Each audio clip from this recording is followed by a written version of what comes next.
Hi guys, it's Mike here from KS Bushcraft Down Under. Today I thought I'd do part 3 of how to walk the Cape to Cape hike using the standard pattern that I've done for years. So I thought we'd better talk about the campsites. Now the campsites are pretty rudimentary, they're free by the way, consisting of pit toilets. Now each little toilet block has a roof plumbed to 2 plastic water tanks. And I've always used the water from them. I've never had any problems, but if I'm travelling with groups, I usually treat my water from these tanks at about half the normal dose that you would treat suspicious water, just to be on the safe side, because having a tummy bug is not what you need. Okay, so if you're following my pattern and you've come into Dunsborough, you've had your taxi ride out to the lighthouse at Cape Naturaliste, you've got a 10.5 kilometre hike that afternoon to the Duckworth Campsite. Now it's probably the least attractive of all the campsites on the trail. Now I have walked an extra couple of k's, it's actually a total of 13 k's, to Yallingup and stayed in the caravan park if you want to have a shower in the morning before you start your trail. And that's an option, but it's an option of course where you have to pay the fees at the caravan park. It's a good start. Now the following day, from Duckworth, which is a Monday of course, if you start on the Sunday, you've got a 23.5k hike to Moses Rock Campsite, and it's a very pretty campsite with a great view of the ocean.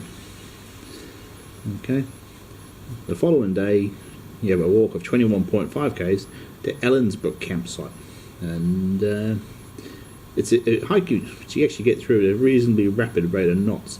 So usually I land in there 1-2 o'clock in the afternoon, which is great. It gives me a chance to wash my socks, my underpants and what have you, and have a relaxing afternoon or a bit of fishing or a swim, and that's good because the following day you've got a 29.5 kilometre walk into I usually stay at Contos Campsite, and that is a shared campsite, so there'll be people with caravans, camper trailers, whatever.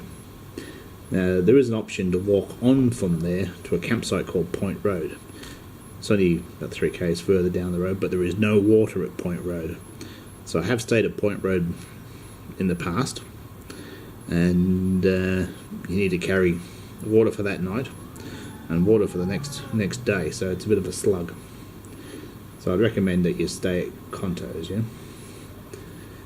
Now on the Thursday, you've got the biggest day of the lot, 32 kilometres down to Deepdene campsite, and there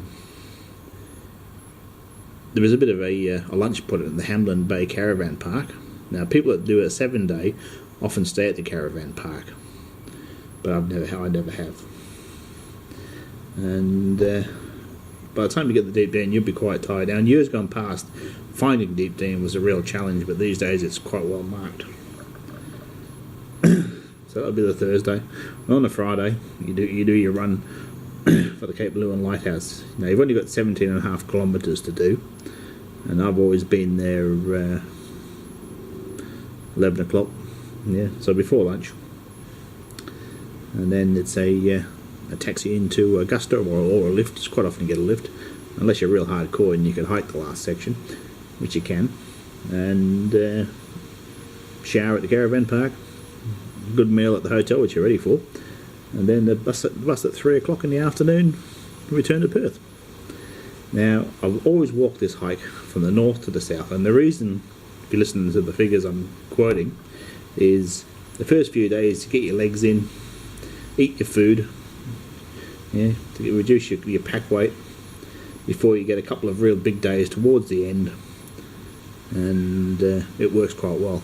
If you start it the other way around, in the first 3 days you've got the best part of 90 kilometres, and it's hard yakka with full packs. So that's the logic behind it, and I found for me it's worked really well. Anyway, thanks for watching. Bye for now.